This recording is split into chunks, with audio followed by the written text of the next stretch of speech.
여러분 안녕하세요. 2, 3년도 업매 EBS 문항 중에서 주요 문항 한번 수업해 보도록 할게요. 수업 듣는 것의 의의는 출제 가능성이 높은 소재가 뭔지 알 수 있다는 건데요. 해당 교재는 수특수한 올해 문제 중에서 중요한 문항만으로 구성을 했어요. 자, 특이 소재와 세부 내용을 살펴볼 거고 우리 수업 마지막에는요. 각 부분에서 어떤 문제가 어떤 형식으로 나올지까지 알려줄 거예요. 노란색 글자만 여러분 필기해주면 되고요. 자, 여기에서 1번 문제 여러분 찾아가서 항상 여기 밑에 요 내용들 한번 밑줄 치면서 한번 읽을게요. 자, 여기 보니까 최소 대입상이라고 하는 것은 같은 자리에 오는 하나의 의문으로 인해서 오직 하나의 의문으로 인해서 그 뜻이 구별돼야 되거든요. 자, 여기까지는 일반적인 내용인데 아래에는 세부 내용이 나와요. 분절 의문의 개수, 잠호흡의 개수가 동일한 단어, 그래야 걔네들이 이제 비교 대상이 되는 것이죠. 자, 그리고 최소 대립상을 만드는 두 의문의 성질이 동질적이어야 한다는 거. 세부 내용들 여러분 챙겨가면 되고요. 예로서 한번 설명을 해볼게요. 1번 선지에 보면은 장단의 차이에 의해서 최소 대립상이 된다. 이거 굉장히 심한 내용이죠, 그쵸? 장단에 따라서 이제 최소 대립상이 될 수도 있다는 거. 자, 그리고 4번 선지 같은 경우는 최소 대립상이 아닌데 하루와 나라를 비교를 했을 때 두 개의 의문이 서로 다르다라고 되어 있죠. 자, 여기 보면은 리을 빼고 나머지 히읗과 얘는 니은, 그 다음에 얘는 아인 거는 똑같고, 그 다음에 얘는 우죠, 그 다음에 얘는 아죠. 그래서 두 개의 의문이 서로 다르기 때문에 최소 대립상이 될 수 없다는 것이죠. 자, 그 다음에 5번 선지를 볼게요. 자, 키의 키역과 아이의 아가 각각 잠호음에 해당하므로 키와 아이는 최소 대립상을 이루지 못한다라는 거. 자, 그래서 이 부분에 보면은요, 맨 앞에 거를 보면은 키에서 맨 앞에 거가 키역이잖아요. 자, 그런데 아이의 아라고 이야기를 하는 게 여기에서 이응 말고 이 뒷부분을 이제 비교 대상으로 삼은 것이죠. 왜냐면은 초성의 이응은 음가가 없기 때문에 최소 대립상 후보군에 올라가지 못한다라는 거. 그 다음에 여기에서 우리 2번 문제 보도록 할게요. 음절에 대한 설명, 아래 내용 교재에 밑줄 치면서 보면 되는데요.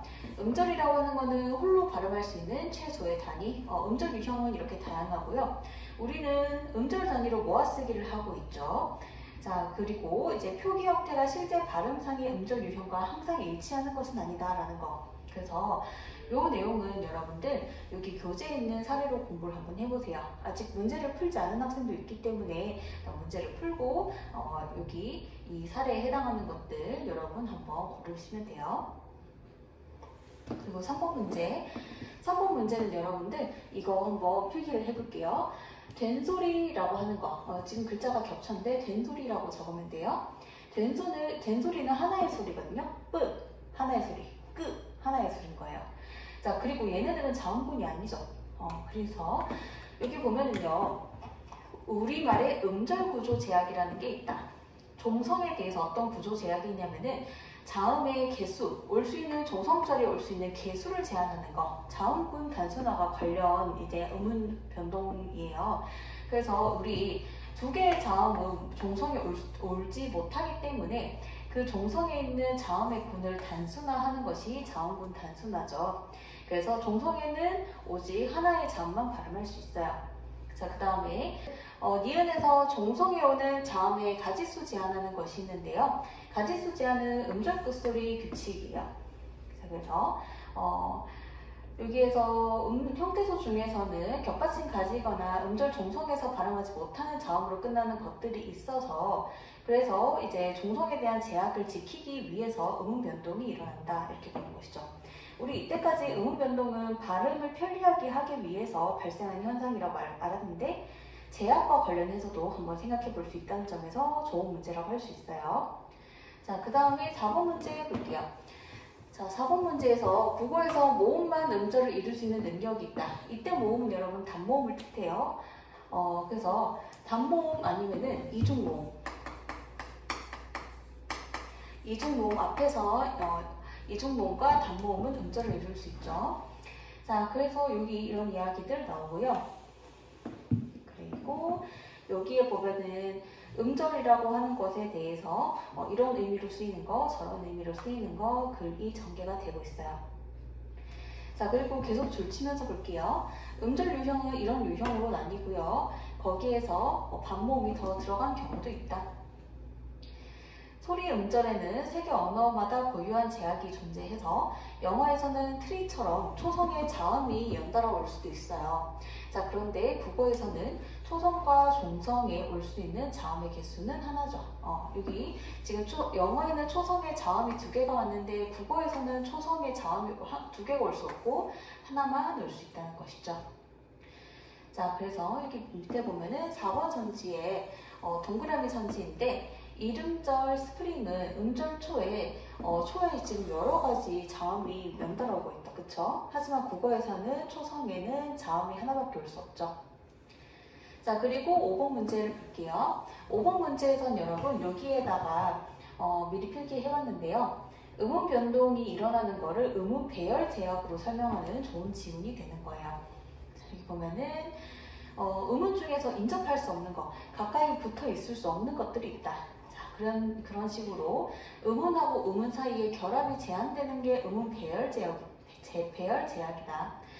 대표적인 배열 제약은 다음과 같은데 그와 같이 파열음 예사소리 뒤에는 파열음, 파찰음, 마찰음의 예사소리가 올 수 없다라고 되어 있죠.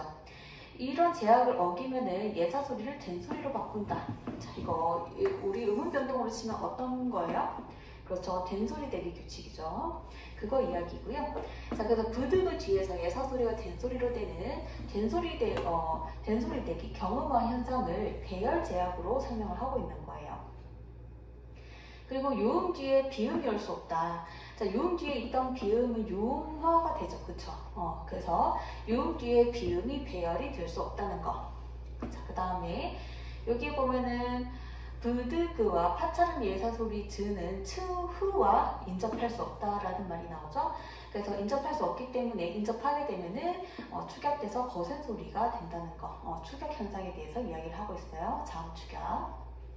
그리고 마지막으로 즈, 쯔, 츠 뒤에 반모 Y가 올 수 없다는 거죠. 자, 그런 형태가 만들어질 때 반모 Y가 탈락하는데 예를 들어서 다치어에 어가 결합한 다처는 다처로 발음한다는 것이죠.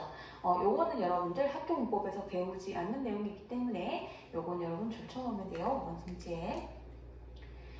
자, 그리고 6번의 아래 내용을 밑줄 치면서 보면 되는데요. 겹받침으로 끝나는 형태소가 단독으로 쓰이는 경우에는 자음군 단순화가 된다는 거. 자, 그래서 형태소끼리 결합하는 과정에서 음절 종성에 2개 자음이 놓일 때도 자음군 단순화가 적용된다는 거. 그래서 자음군 단순화가 적용되는 환경에 대해서 이야기한 거라서 여러분 줄치고 넘어가면 돼요. 자, 그리고 7번 문제를 보면은요. 자, 여기에서 단모음으로 일어나는 어감과 단모음으로 시작하는 어미가 결합했을 때 모음 변동이 일어나는데 자, 이때 J 반모음화, W 반모음화 요거 자체는 학교 문법에서 쓰는 명칭이 아니에요.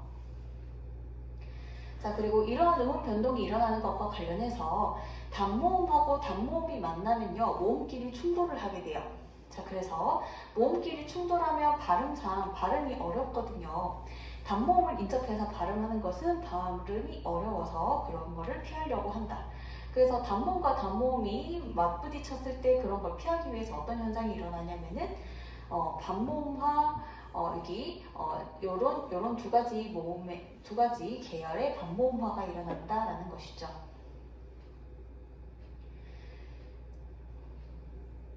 자, 그리고 우리 8번 문제 보면은요. 관형사에 대해서 탐구한 거 적절하지 않은 거 여기에 보면은 지금 성상 관형사죠.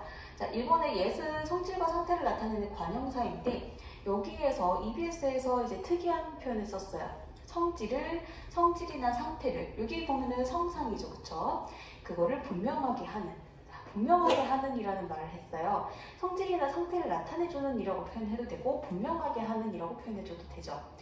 자, 그래서 여기 보면은 그냥 친구라고 하는 것보다 얘 친구라고 하면은 올드라고 하는 의미가 부여되잖아요. 더 분명하게 되죠.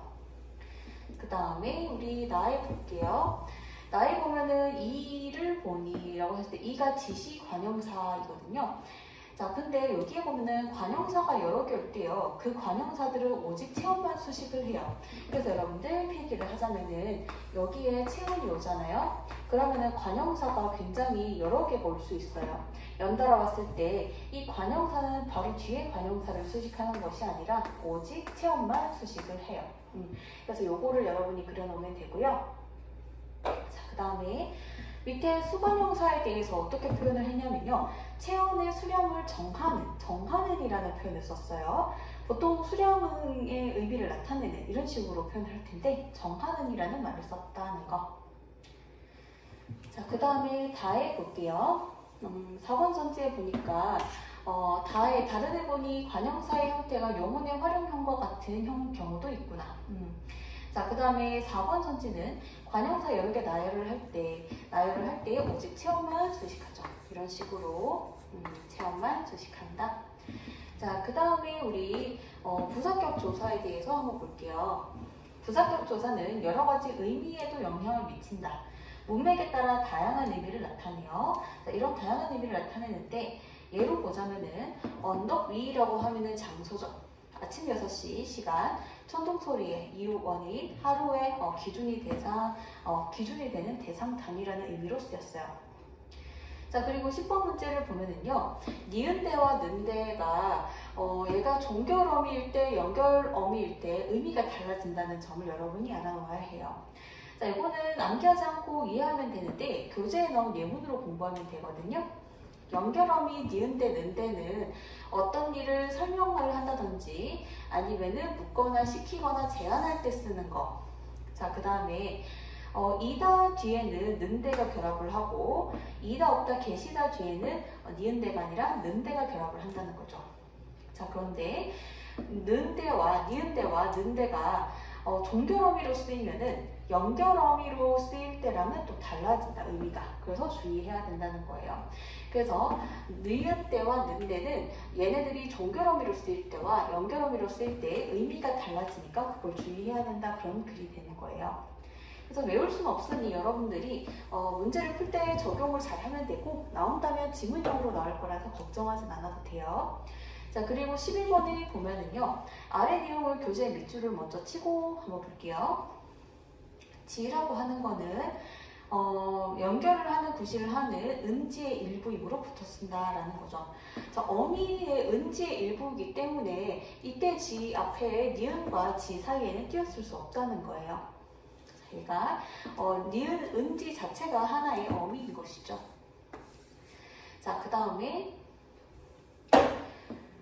아래 내용 교재 밑줄을 치면서 또 봤을 때 어떤 일이 있었던 때로부터 지금까지의 동안을 나타낼 때, 자, 여기서 이때 지라고 하는 것은 만난 지가 떠난 지가 동안의 의미를 나타낸다라는 거죠.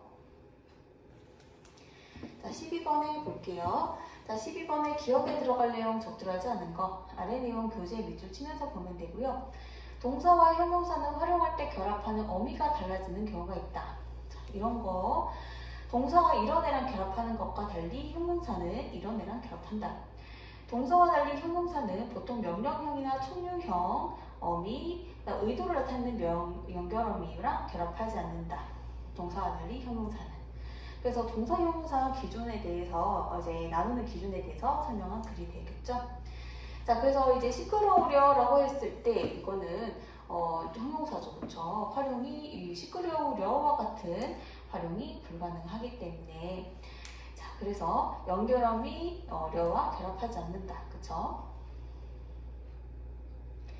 자, 그 다음에 13번에 보면은요, 있다의 의미는, 있다는 의미에 따라 두 가지 품사가 되는데, 있다가 존재하는 거, 소유하는 거, 이런 상태를 나타내는 상태이다와 같은 의미를 지닐 때는 형용사로 처리하고, 있다가 여기에서 벗어나지 아니하고 머물다, 어떤 상태를 계속 유지하다라는 의미를 쓸 때, 유지하다의 의미로 쓰일 때는 동사로 쓴다는 거죠.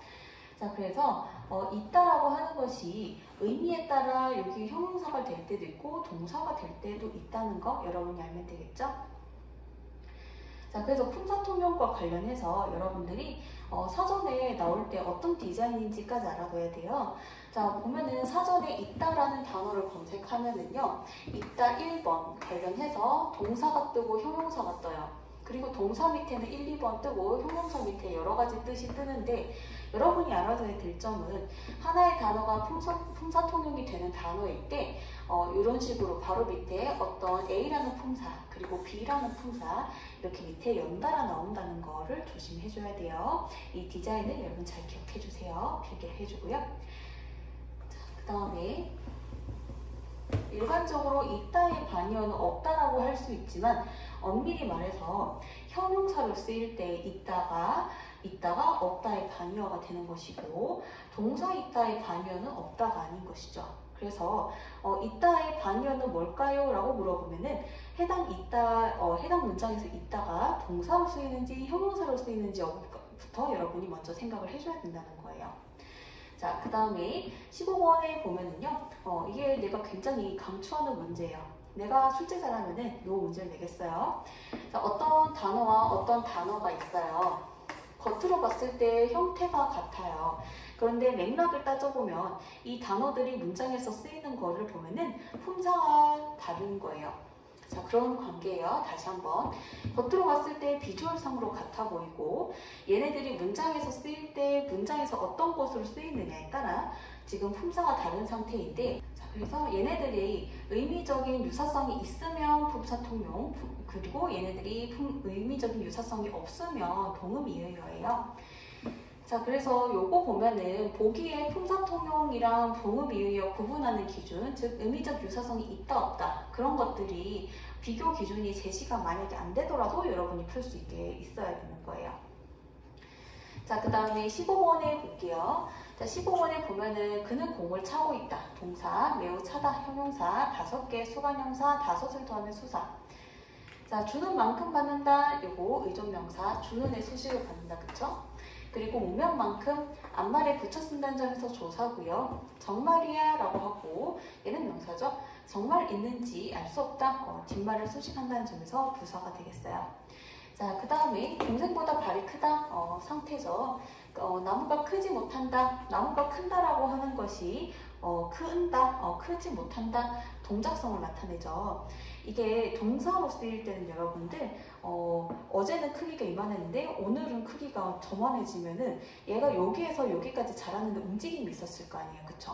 그래서 어떤 상태, 동작상의 동작의 의미를 지닐 때 여러분이 크다라고 하는 것이 동작성을 지닐 땐 동사로 쓰인다는 거 알면 되겠죠. 20번을 보면은요, 장미이다는 이제 결합하는 단어의 마지막 음절이 모음으로 끝나면 이가 탈락할 수 있어요. 자, 근데 꽃이다와 같이 결합하는 단어의 마지막 음절이 자음일 때는, 꽃다와 같이 이가 탈락할 수 없다는 거죠. 자, 그 다음에 이 문단에서 주어의 속성이나 부류를 지정하는 뜻으로 쓰일 때, 자, 그때 이제 결합하는 단어의 마지막 음절이 모음이었을 때는 엿으로 줄였을 수 있다. 자, 공책이었다를 공책였다로 또 줄였을 수 없다. 어떨 때? 앞말이 자음으로 끝날 때요. 자, 그래서 마지막 음절이 모음일 때는 엿으로 줄였을 수 있고, 앞말이 자음으로 끝나게 된다면은 줄였을 수 없다는 거.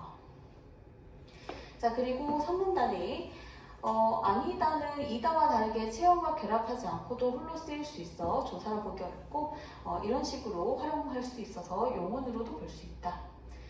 자, 그 다음에 이런 내용들 나오고요.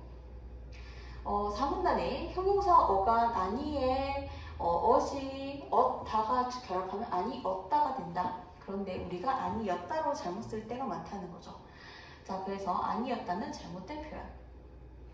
자, 22번에 볼게요. 적절하지 않은 거. 자, 여기 밑줄 치면서 볼게요. 교재. 다이어에는 여러 가지 의미가 있어서 각각의 의미에 대응하는 유의어가 있으면 결론적으로 한 다이어에 여러 가지 유의어가 존재를 하게 되는 거가 된다는 거죠. 그래서 예를 들자면 얼굴이라고 하는 게 다이어거든요. 그러면 각각에 대응하는 유의어가 있으니까 하나의 단어, 즉 이제 지금 얼굴이라는 단어에는 결론적으로는 유의어가 여러 개가 되겠네요. 그쵸? 24번에 볼게요. 동일한 대상을 지시하는 단어가 둘 이상 있을 때 유의어들 사이에 충돌이 일어나면서 살아남기 위해 경쟁하는데, 유의어 경쟁은 경쟁 관계가 있는 유의어가 계속 함께 사용되는 공존, 아니면 하나가 사라지는 생존, 하나는 사라지고 하나는 쓰이는 생존, 소멸, 그 다음에 경쟁 관계에 있는 두 단어가 하나의 단어로 합쳐지는 합성, 한쪽의 의미가 변화하는 의미 변화 중 하나의 결과를 가져온다. 이거는 너무 심화된 내용이라서 나온다면 지문형으로 나올 거예요. 자, 그래서 관련 예문은 여러분이 선지 그 자체로 공부를 해 놓으면 돼요. 자, 그 다음에 25번에 볼게요. 자, 여기 아래의 내용 교재 밑줄 치면서 보면 되고요. 여기 보면은 발음은 같지만 의미가 다른 동음 이의어 관계에 있는 접두사. 자, 접두사에 대해서 동음 이의어 프레임으로 보는 거예요. 자, 그랬을 때 기억에 해당하는 거 접두사 쌍으로 적절한 것은 그런 행동을 몰성식하다 할 때 몰, 그 다음에 몰표를 받았다, 당선했다 해서 몰, 요게 바로 기억에 해당하는 사례가 되는 거죠. 자, 그래서 여기에서도 이제 한에 대해서 나오고 있고요. 그래서 우리가 보통 이제 우리 여기서 봤듯이 접사가 동음 이의어 관계에 있다는 거는 잘 보지 못한 케이스잖아요. 그래서 이런 특이 케이스들 여러분이 생각을 하게 한다는 점에서 굉장히 의의가 있고요. 그 다음에 여기 아래 내용 교재에 밑줄 치면서 보면 돼요. 자, 이것도 특이하죠.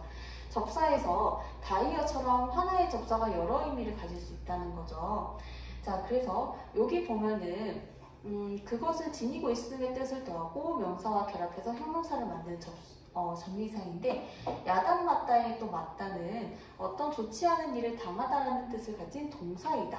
자, 그래서 전미사인 맞다와 동사와 맞다는 발음은 같지만 의미도 다르고 기능도 다르다라는 거.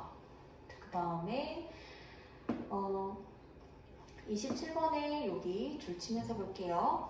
서술어가 여러 문장 성분을 선택하고 제압한다라고 되어 있죠. 우리나라는 어떤 언어라고 이야기했냐면은 서술어 중심의 언어라고 예전에 수업한 적이 있어요. 개념 수업할 때.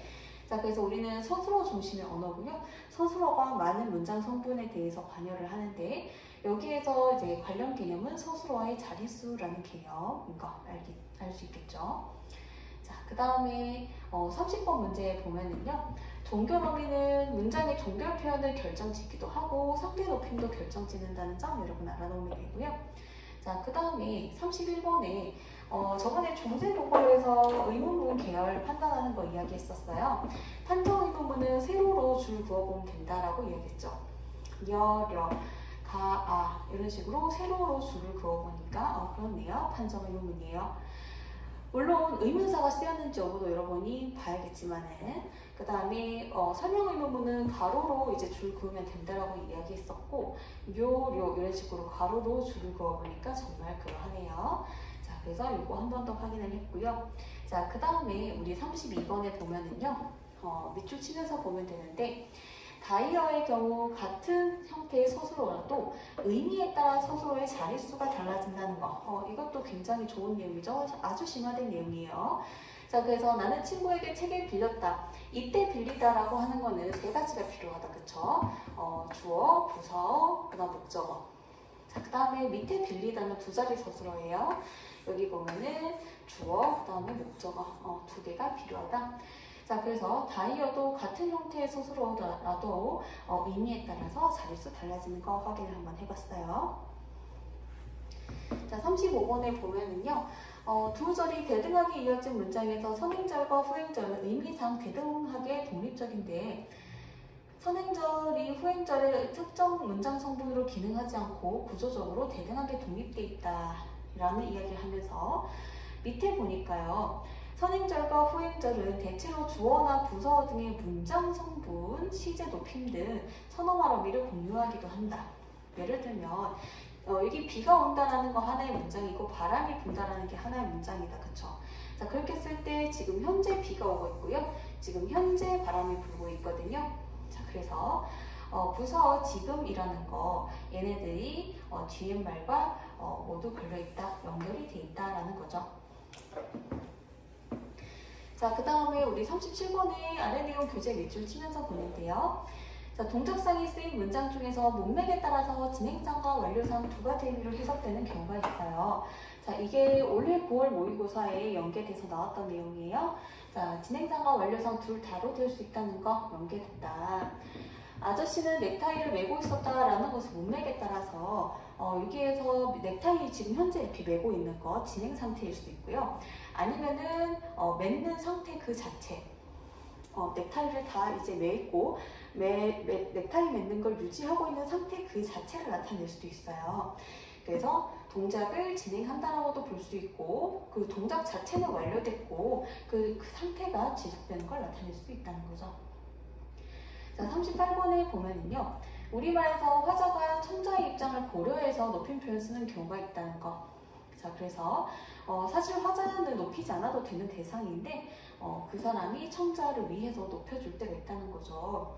할머니가 손자에게 이거 아빠한테 갖다 드려라. 예를 들어서 아빠가 할머니 아들이라면 친할머니라서 자, 그러면 할머니는 아빠를 높일 필요가 없는데 드리다 라는 말을 쓰고 있어요. 자, 누구를 위해서? 손자를 위해서. 자, 손자 입장에서는 아빠를 높여야 될 대상이니까 화자가 청자 입장에서 이렇게 높임 표현을 쓸 수도 있다는 거죠.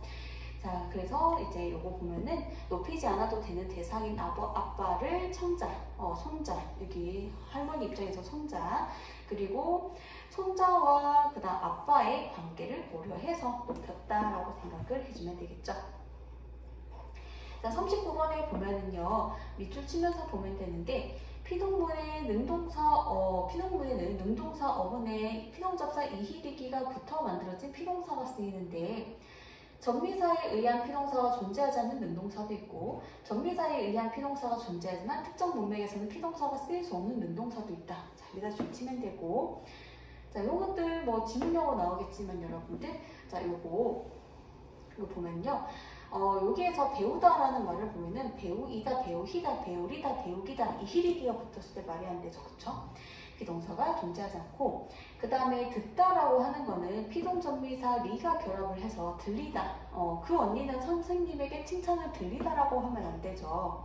자, 그래서 여기 이 문장에서는 여러분 주의점 뭐냐면은 이 문장에서는 들리다를 쓰면 어색하죠. 자, 그런데 다른 문장 예를 들어볼게요.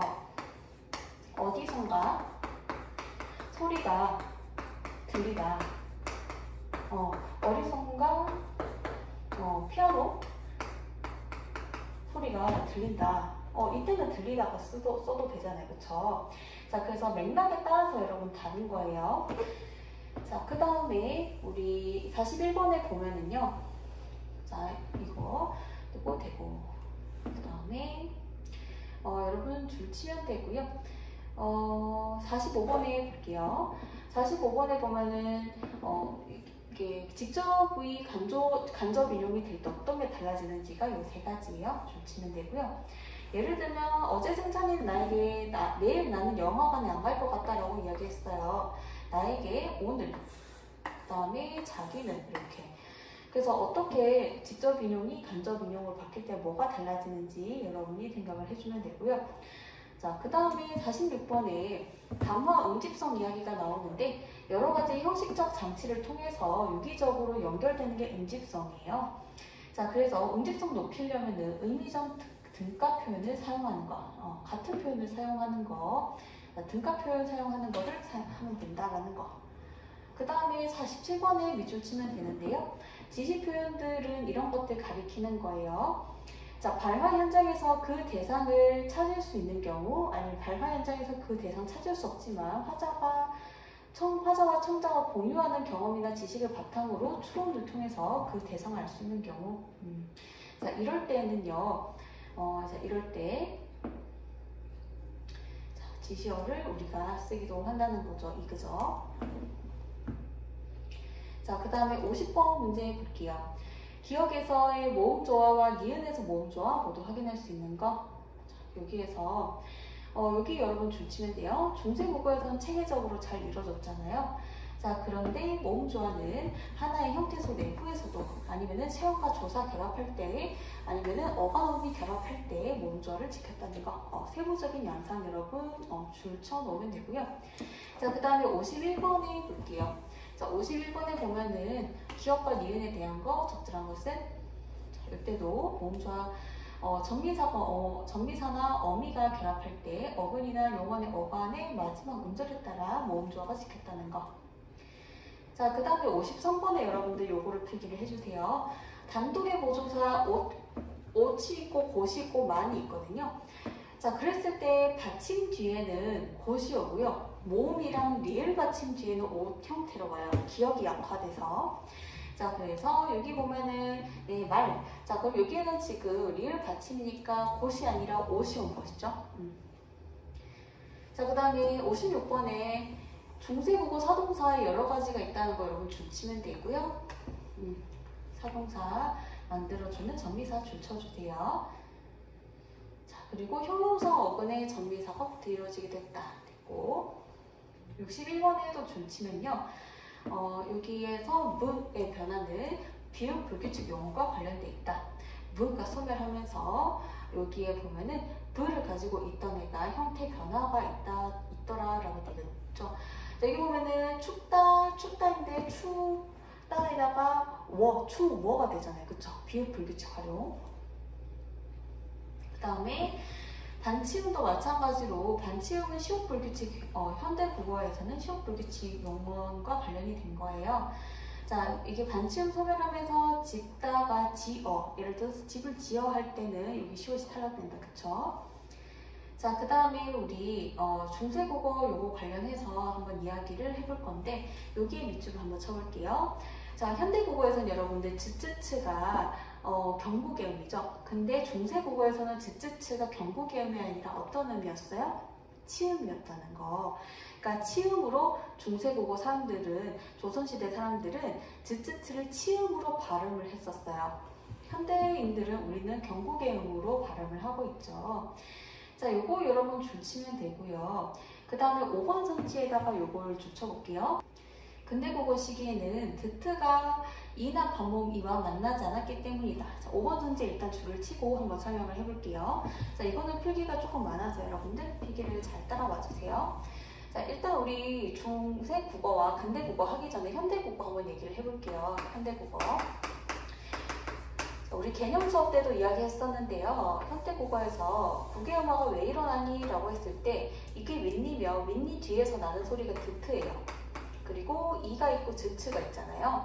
즈츠는 우리 경고계음이고 여러분 알고 있고, 자, 그래서요 여기 보면은 이와 드트의 거리가 길거든요. 그리고 즈츠와 이의 거리가 짧죠. 그래서 이 모음이 발음하기 가장 쉬운 모음이기 때문에 가장 강력한 힘을 가지고 있어서, 그래서 이 모음이라고 하는 것이 자기적으로 끌어당긴다라고 이야기했었어요. 그래서 국외음화가 일어난다라고 이야기했죠. 자, 그러면 현대국어에서는 이렇게 국외음화 조건, 그리고 두 번째는 뭐냐면은 하나의 형태소와 그리고 다른 형태소가 만날 때 일어나는 현상이라고 이야기했었어요. 하나의 형태소 내부에서 일어나는 것이 아니라 형태소끼리 결합을 할 때 일어나는 현상이고, 이때 형태소, 뒤의 형태소는 형식 형태소이죠. 자, 이런 식으로 될 때 국외음화가 일어나요. 자, 그러면은 우리 중세국어를 한번 살펴볼게요. 아까 맨 처음에 지문 앞에서 줄 그었듯이 즈츠가 치음이었어요. 자, 그래서 그때는 여러분들 중세국어 때는 국외음화 현상이 나타나지 않았거든요. 중세국어는 드트 다음에 이나 Y계 선행모음, Y계 이중 모음 중에서 선행모음 의는 어때요, 여러분? Y계 하향 이중 모음이죠. 의가 앞에 있고 이가 뒤에 있으니까 Y계가 뒤에 있는 거예요. 반모음 이가 뒤에 있는 거고 후행 모음이고, 이야처럼 Y가 앞에 있는 거가 Y계 선행 모음이라 그래요. 자, 그러면 Y계 선행모음이 있을 때 이때는 부계어가 일어나지 않았다라고 이야기했죠. 그래서 얘가 그대로 발음이 되더라. 즈츠로 바뀌지 않았어요. 그쵸? 그거 여러분이 생각을 해주면 돼요. 자, 여러분 요 조건을 좀 기억을 해주세요. Y계 선행모음. 자, 근데 여기 뒤에 보면은요. 근대국어를 볼게요. 근대국어를 되면서 아까 즈츠가 뭘로 바뀌었다고 그랬어요? 즈츠가 치음이 아니라 이제는 경국음으로 바뀌었다라고 이야기했었어요. 자, 그러면 여기에서 드트가 오고 그 다음에 이가 오고 마찬가지로 Y계 선행모음이 올게. 이번에는 부계음화가 일어난다. 그쵸? 얘가 즈가 되고 얘가 츠가 된다. 그쵸? 자, 여기까지는 여러분이 이해했어요. 자, 요 조건 여러분들 적어주시고. 자, 그러면 Y계 선행모음이라고 하면 어떤 모음이 E로 시작하는 모음인데요. 지금 5번에 관련해서 지금 해당 문제에 있는 거 문제 다시 한번 적어볼게요. 63번 문제를 보면은 마디랑 티끌은 근대국어 시기에 왜 부계어를 안 겪었을까? 라고 이제 질문이 적혀 있어요. 자, 이거를 다시 한번 적어보자면요. 근대국어 시기에 마디 그리고 마디가 되기도 하고 아니면은 티끌 아니면은 티끌 이렇게 표현하게 됐었어요. 티끌. 자, 그러면 여러분 요거를 보니까 얘만 좀 떼와서 생각을 해볼게요. 자, 얘네들 지금 형태적인 유사성이 있죠. 의 아니면은 이.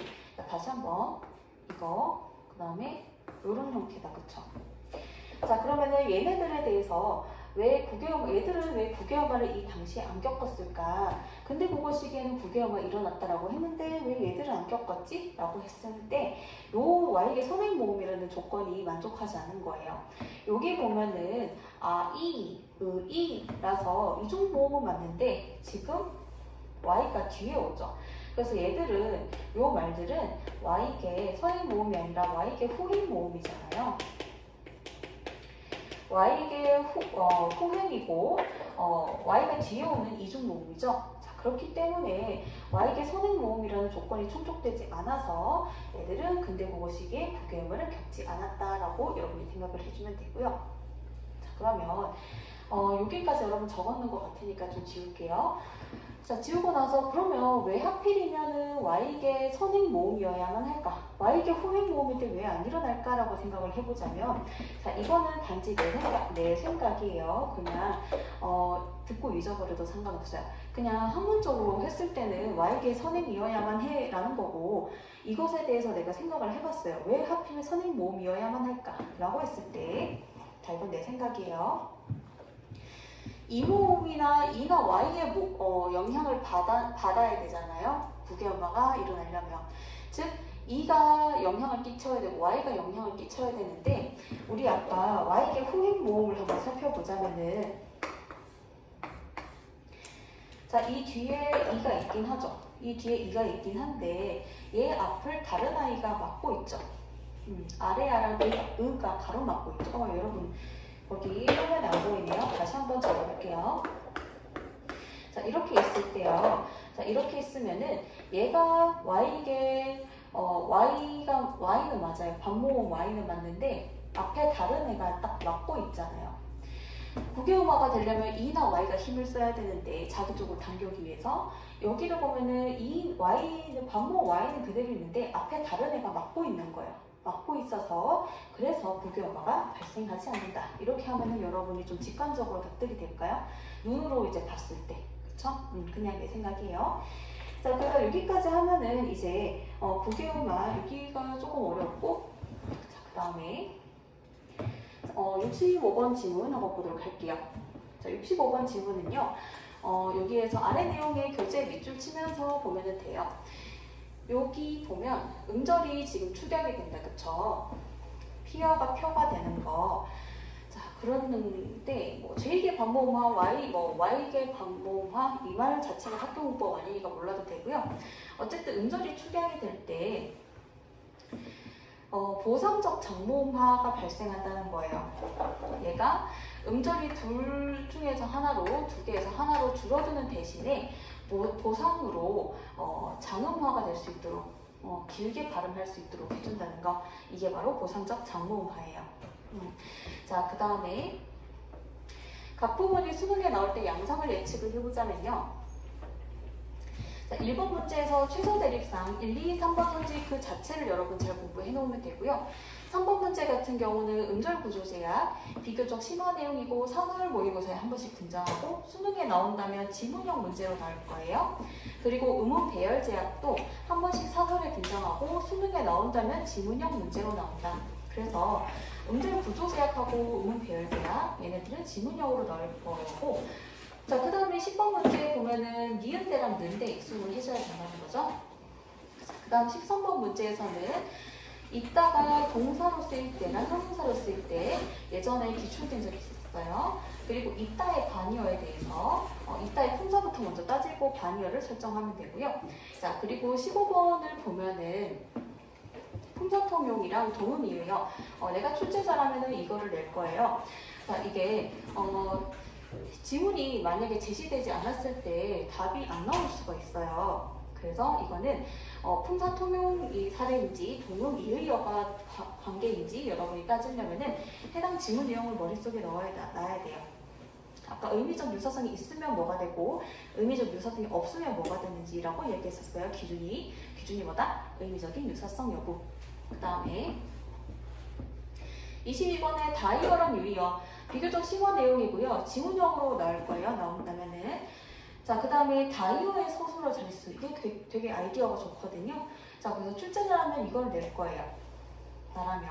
자, 그리고 지문형으로 나올 거고. 37번이 동작상에서 문맥에 따라 진행상으로도 될 수 있고 완료상으로도 될 수 있는 거 부모에 출제했던 거예요. 자, 그리고 38번에 우리말에서 화자가 청자 입장을 고려해서 높임 표현을 쓰는 경우 나온 다음에 지문형으로 나온다. 자, 여기까지가 여러분 EBS 업무에서 어떤 내용이 어떻게 연계될지를 설명하는 수업이었고요. 네, 오늘도 고생 많았어요.